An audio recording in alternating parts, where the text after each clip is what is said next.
Hey you, it's Jess here and welcome back to my channel. Today's PLANMAS video is a flashback plan with me of my first week of my PhD. I started sticker planning and filming Plan With Me's at the start of 2016 when I started my PhD in history. This year I successfully finished it and thought it would be fun to replan this original week. I will link the original Plan With Me down below if you want to watch that ancient video. In this video, I want to actually talk about my thesis and thought I'd give you a short summary of what my thesis is about. But first I will quickly cover what happened this week in my planner. This is a kit I made myself using Adobe InDesign. Well, not the kit that you're seeing. This kit is from Scribble Prints Co and it's my back to school art, Monsters University themed. But the original one, I collected a bunch of Baroque art of women and religious imagery because I was studying 17th century nuns. And this week I attended a safety orientation for my university in order to work in the offices. And I started on my reading. I'd already done a bit for my thesis proposal when I was applying. But yeah, I was doing more reading. I had a meeting with my supervisor and had lunch with Steph, who was also studying at the same time as me, and we became great friends. Some of you may have met her at the Scribble Prints Co planner party in 2019. She also finished and passed this year too, so congrats to Dr. Steph. On Thursday, I had a meeting with our research librarian in order to get started on my topic, and she graciously ordered some books for me. Otherwise, the rest of my week was pretty standard. I did some reading, cutting stickers, because I did that by hand then, and then also laundry and dishes. So now for my thesis.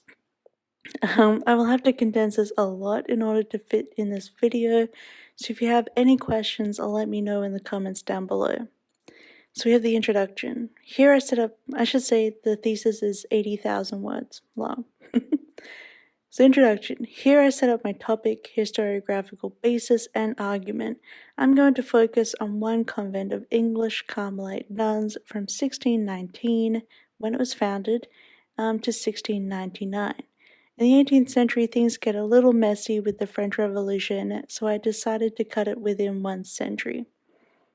These nuns were all from England, but their convent was in Antwerp in the Spanish Netherlands, which is now Belgium, obviously. At the time, you could not be a nun in England, and Catholics had to practice in secret and faced persecution. So women as young as 13 crossed the Channel to settle in continental Europe to practice their faith. There's also a lot of fun stuff in the 17th century. You have the English Civil War. You have, so Charles I was executed. You have the Jacobites. You have, remember the 5th of November? So you had the Popish plot to blow up Parliament. So there's a lot of back and forth with hatred of Catholicism. And that plays a lot into 17th century English convents. But I wanted to study their mystical experiences specifically, because I had started researching Catholic female mysticism during my honors thesis. I did a mystic from Germany from the Middle Ages. I think it was the 15th or 14th century, Mechtild of Magdeburg. Or was she 13th century? Anyway, very, very different. But I chose this convent because the annals, or the book of their history, describe multiple mystical experiences. I changed to the 17th century in English because they wrote in English, and early modern English, which is readable even by our standards. And I don't know Latin or German well enough to do a PhD on it, because in history PhDs you have to know the language that you're doing.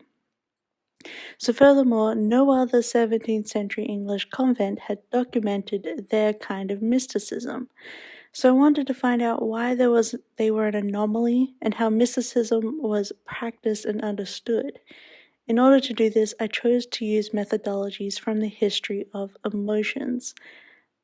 This field of historical research is still fairly new. It's only about 30 years old, and the only other scholars using it for this area of 17th century nuns are my supervisor and one other.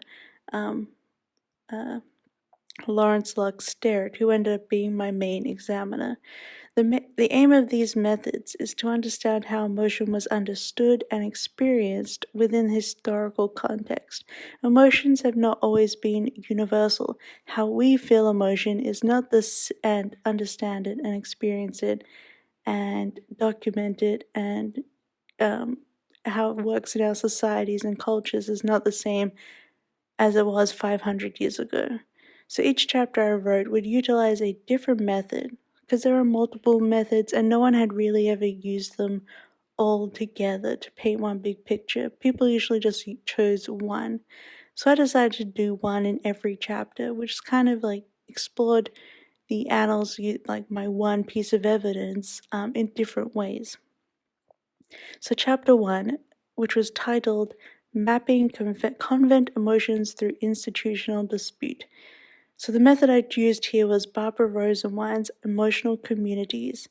It is a concept that theorizes historical people lived in and traveled through a variety of relationship networks or groups that were more than economic or political, but also mental and emotional. These groups were varied in size, changed with time and place, and overlapped because of shared norms or even despite their differences. For example, acceptable emotional norms differed between home, the tavern, marketplace, church, court, etc. So, like, the way you emotionally interact with your family at home might be different to how you interact with them at the local tavern or at church. Some things you can't do in public, emotionally. So in this thesis, I use a prominent dispute between the Carmelite nuns and the Carmelite friars at the beginning of the convent in order to see how the emotional community of the convent was formed through this dispute and who the intersecting groups were. It's true that convents were enclosed, thus they had grills and everything. You couldn't have direct physical contact with nuns to protect their chastity and blah blah blah, but they had a lot more interaction with the outside world than you think. In fact, in one anecdote, the future King Charles II, while he was in exile, actually stayed in the convent, and he's like the party king, and he had a lot of illegitimate children. Did he only have illegitimate children? Anyway, but he partied up in the convent, so shows how enclosed they are. But anyway, the dispute was that the friars governed the women of the order, right? And they had a dispute that they wanted the nuns to replace their constitution. So the Carmelites, these were reformed, which was reformed by Saint Teresa of Avila, and she had she did their constitutions, which she had written specifically for the nuns. And they wanted it to be changed because she died in the previous century. She had made provisions that nuns could choose who their confessors were, so who they confessed and who directed their spiritual practices, and they preferred Jesuit priests over Carmelite friars, which is the same with St. Teresa. She preferred Jesuits.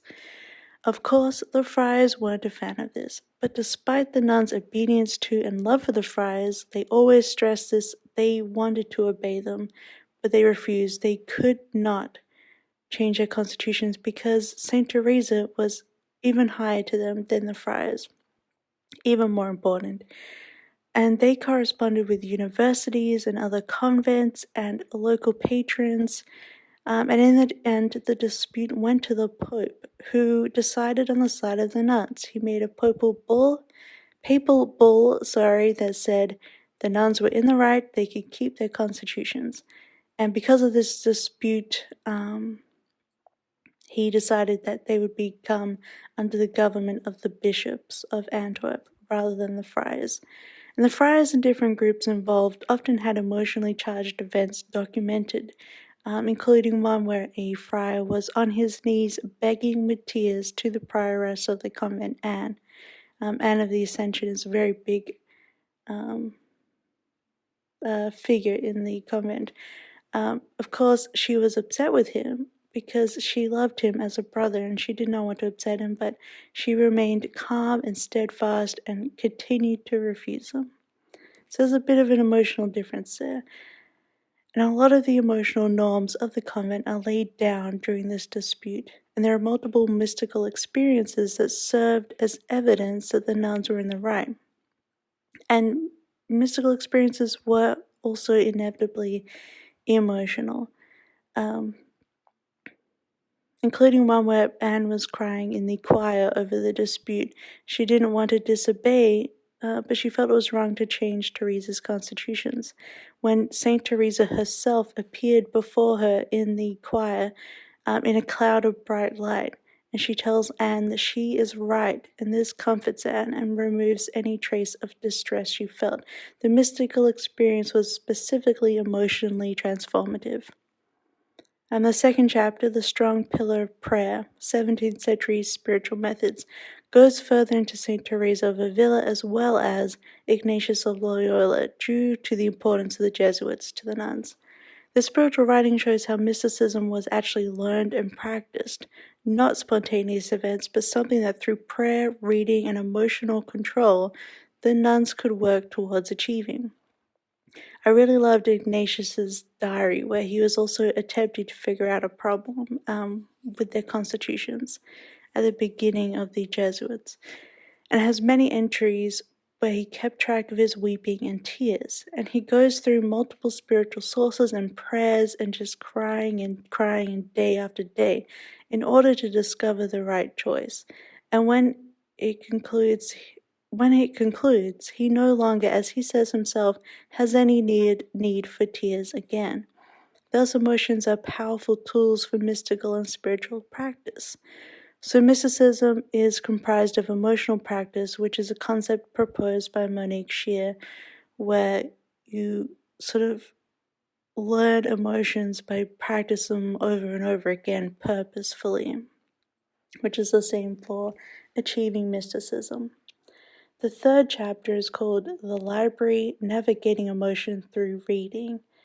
St. Teresa stresses the importance of spiritual reading in her life and methods. When she began her spiritual journey, she found it hard to pray and used books to guide and grow her spirituality. And this was an exciting chapter because we go outside of the Annals book, my single book, and I read and explained a number of books from the convent's actual library. So the convent no longer physically exists, but their collection of books is held at Dowie Abbey in England. During the 18th century and the French Revolution, they fled the revolutionary armies back to England and were allowed to practice being nuns again in England, which is why I didn't really go into the 18th century. It gets messy.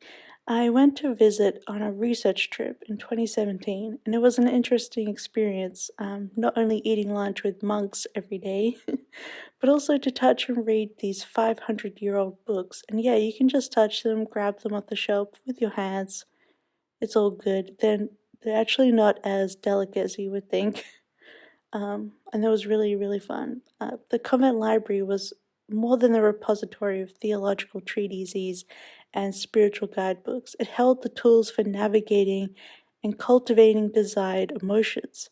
In times of spiritual, emotional, and even physical distress, the nuns would return to the books. Whether this was advised by the confessor or spiritual director, or by personal choice, the library supplemented nuns' prayer and recollection as an integral part of the convent's emotional regime. This was a concept from William Reddy, and regimes uphold the dominant community's emotional norms. Now, emotional communities come from emotional regime.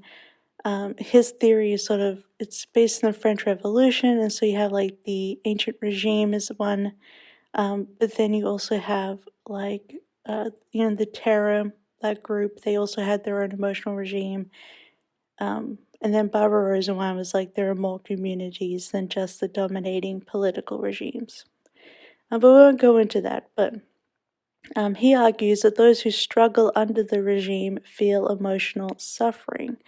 In the Carmelite convent, nuns actively sought to conform to what I say is an emotional regime of the Catholic Church, but that was not always simple. My first piece of evidence is a mystical vision from a nun who was ordered to help found a new convent about 40 kilometers away and was grieving being away from the Antwerp community. In her distress, she found herself in a mystical vision where she was back in the Antwerp library, and she envisions a book, and she reads it, and it enforces her desire for Christ's love as his spouse. And having been reassured through reading, even in a mystical vision, her negative emotions are transformed and vanished. She is comforted. So I investigated the books that they had and their writings, which mention reading, to see how books were an emotional tool to navigate emotional suffering, which was often facilitated by mystical experience. And no other scholars had used monastic libraries in this way before, and according to my supervisor, is my most original work. So I think I never found the book that she gives the title of the book in the mystical vision. I never found it in their collection, or whether it's real or not, it's not online. But I did find very similar kinds of books in the library, so I was able to sort of, let's look at the sources she would have been reading and then what she was writing, you know? So yeah, that's how I looked at those and how guidebooks enforced this emotional regime. But the thing is, when they don't fit to it, yeah, they have emotional suffering. But what Reddy's theory is that then you would make an emotional refuge where you can practice emotional norms you actually like, actually fits with you, rather than trying to get into the regime. You actively fight against the regime in your refuge.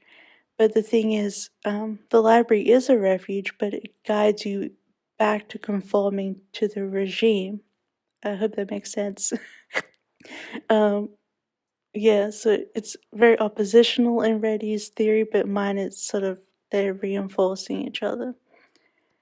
So the fourth and final chapter is mystical space and the affective atmosphere. So compared to my previous mysticism research, which was medieval, it often took place in heavenly realms represented by forests, even heaven itself, and the nuns described all of their mystical experiences within the space of the convent itself. So this was a huge difference. Rather than transporting themselves to God, Christ, or the saints, and usually in the medieval mysticism, they're literally trying to go upwards towards heaven. Instead, God, Christ, and saints appeared to the nuns on earth within the convent, and even ghosts of deceased nuns were seen in bedrooms and stairways, often appearing shortly after they've died, and often the nun will be, who's seen them, is like, "Oh, what, are you okay?" And they usually say like, "Oh, I'm in purgatory, please pray for me," or they're like, "You've forgotten about me, I need prayers," or "I'm great in heaven," or "I've seen this other nun in heaven." So this goes around. They usually have a purpose. And then there's also heavenly choirs suddenly sang at deathbeds, or even just heavenly music. And then one nun was even seen holding onto the pews of the choir, lest she float in the air from the powerful love of God. She was floating in the air, and she was holding on for dear life, and other nuns saw this.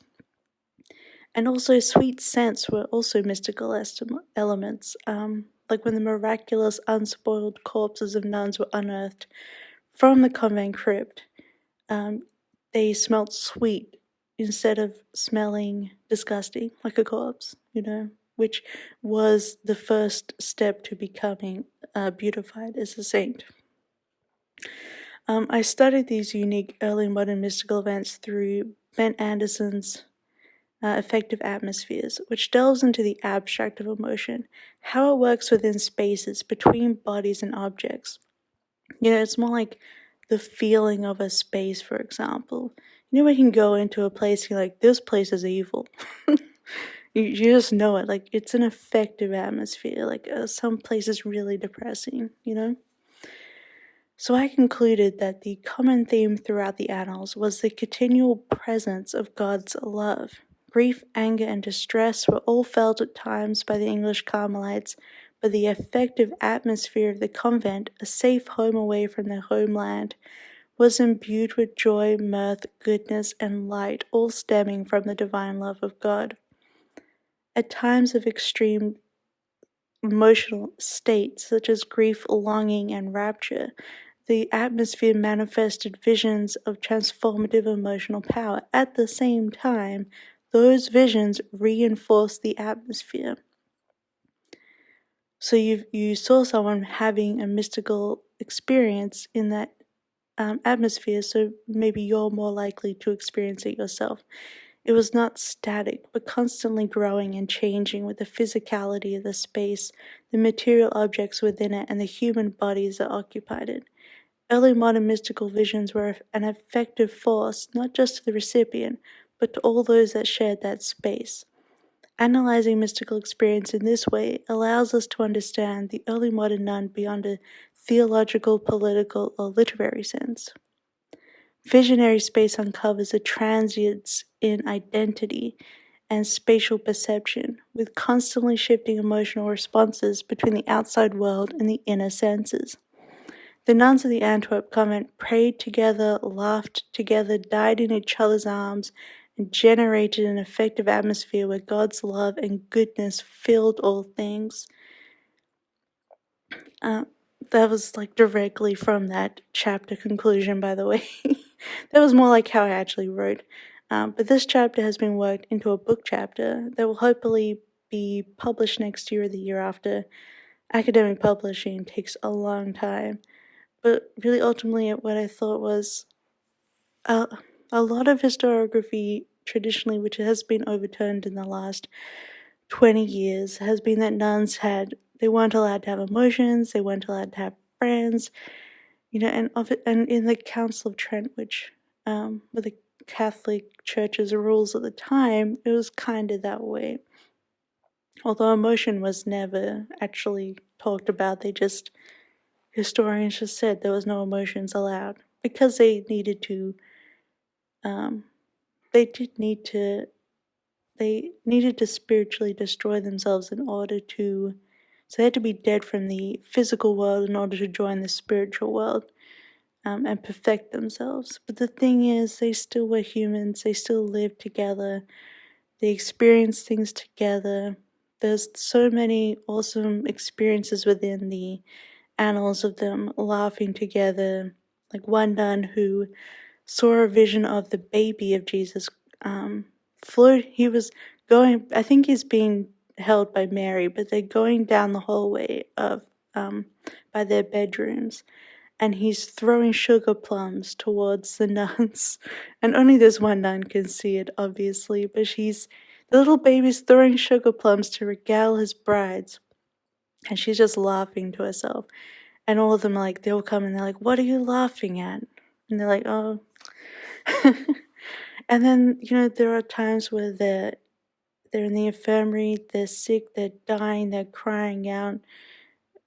Some of them, at this time you had you had smallpox, you had there was all sorts of sicknesses. The plague was going around, and one nun, like, she had to be held down while she was dying. But as she was dying, heavenly choirs suddenly started singing, and all the nuns were crying, and they're all grieving, and they're not supposed to grieve over each other or love each other, like, not in theory, but they were human, right? So that's what I really explored in this thesis through their mysticism. Trying to get at more of their human experience, and what it was like to be a nun in the 17th century in a convent. But I will end this here because I'm sure this is super long. It's looking at 24 minutes now, which is not bad. But this was a very quick and dirty summary of my history PhD thesis. I'm hopefully going to turn the other chapters into journal articles. I was considering making it into a book, but my examiners thought I would need a lot more work to make it into a book, a lot more research, and on top of that, academic books, like $200 a pop. But at the same time, so opposite that, if I do it into journal articles, they'll be online, they'll be in, in magazines, and it'll be easier to be put into courses. So like you can just print off an article for students so they can read it. So, and through university library, it's free for students to use. So that might actually be a better way to get my ideas out there. But we'll see. That would be the project for next year.